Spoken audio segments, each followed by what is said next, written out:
పార్వతీపురం మన్యం జిల్లా సాలూరులో మంత్రి గుమ్మడి సంధ్యారాణి ఆయుష్ ఆరోగ్య మందిర్ను ప్రారంభించారు. ముఖ్యంగా ఆసుపత్రి గర్భిణీలకు సేవలు అందించడంలో దోహదపడుతోందన్నారు. అదేవిధంగా సాలూరు, శివరాంపురం, పారన్నవలస గ్రామాల ప్రజలకు చికిత్స అందించేందుకు ఆసుపత్రి అందుబాటులో ఉందన్నారు. త్వరలో సాలూరులో 100 పడకల ఆసుపత్రి ప్రారంభిస్తామని మంత్రి తెలిపారు. ఈ ఆసుపత్రిలో సుమారు 1,00,000 మంది చికిత్స చేయించుకునే సౌకర్యాన్ని కల్పించామన్నారు.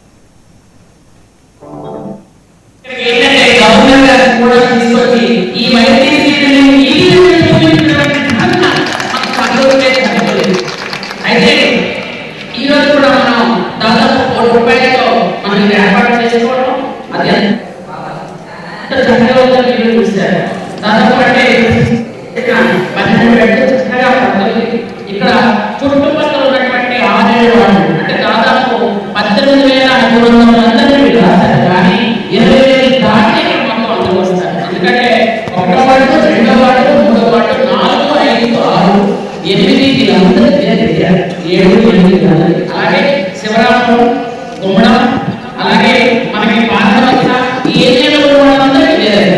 చక్కగా వీళ్ళందరికీ చూపించుకోవచ్చు, వెళ్ళచ్చు.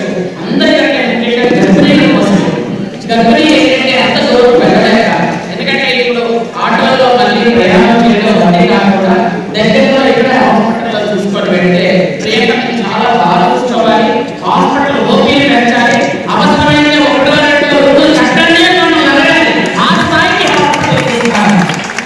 మా సరిపోలేదు ఓపీకి ఎన్ని రోజులున్నా సరిపోలేదు. మా హాస్పిటల్కి మా రూములు కావాలని మా గర్భిణీ మాకు కావాలని అడిగే స్థాయికి హాస్పిటల్ తీసుకురావాలి. ఎందుకంటే బ్లడ్ టెస్ట్ చేయగలుగుతున్నారు, అన్ని యూరిన్ టెస్ట్ కానీ స్కానర్ కానీ అన్ని మనం చేయగలుగుతాం. కాబట్టి ఎందుకంటే మనకి